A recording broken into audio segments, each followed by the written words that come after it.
We all know that four-wheel drive springs come in a whole range of different shapes and sizes, and none are more simple yet more misunderstood than the torsion bar. Today we're going to show you exactly what the torsion bar is, how it works, and how to fit one. A torsion bar is just like any other spring in a four-wheel drive, except for one obvious factor: they're completely straight. To understand what a torsion bar is and how it works, you only need to define the word torsion. Torsion is to twist by applying torque or force.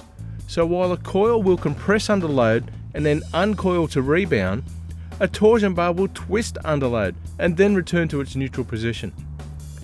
Like any other spring, it's always a great idea to upgrade your torsion bars when you've added some weight to the front of your four-wheel drive, usually in the form of a steel bull bar and winch.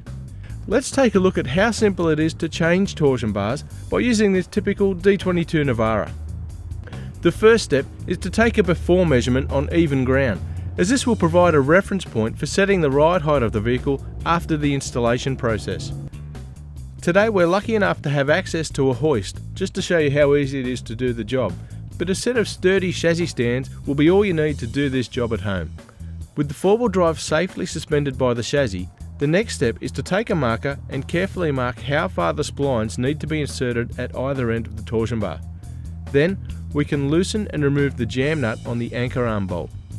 Now, back off the anchor arm bolt itself, taking note of how many turns it takes to wind the anchor arm bolt to the point where there is no load on it. Write this number down.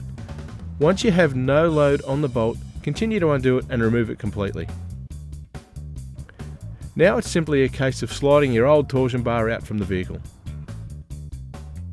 Before you can begin to install your new upgraded torsion bars, you'll need to ensure that you're installing them the right way around. Failure to do so will not only be costly, it can be devastatingly dangerous. Take note of the L and R for left and right markings on each bar. The left bar goes to the passenger side of the four-wheel drive and the right goes to the driver's side. Line up your old torsion bar and carefully copy the markings you made on the spline to the new bars. This will ensure that you have enough spline engaged with the receiver. Now, swap your old dust boots onto your new torsion bar and give the splines a generous coating of grease before installing them. With your new torsion bar in place, it's time to repeat the process and do all of your anchor nuts and bolts back up, just until the torsion bar is under tension. Remember that number we wrote down earlier? Now you'll need to count how many turns we put on the anchor bolt again, except this time we're only going to turn it around 2/3 of the way, as this is a higher rate torsion bar. So for example, if you needed 15 turns to undo the bolt initially, only put 10 turns back on it when doing it up, and this will take you back to your vehicle's original ride height. If you've got a Nissan like the one we're working on today, you'll need to tighten the torque arm to the factory specs once the new torsion bar has been installed. However, some other makes, such as Toyota, usually have a keyway or index tooth cut to ensure correct installation, and these should always be lined up accordingly. Their location is usually marked with a paint to make ID easy. Now, lower the four-wheel drive back onto the ground and drive it back and forth a few times in order to get the weight transferring from front to back, as this will help settle the vehicle at its ride height.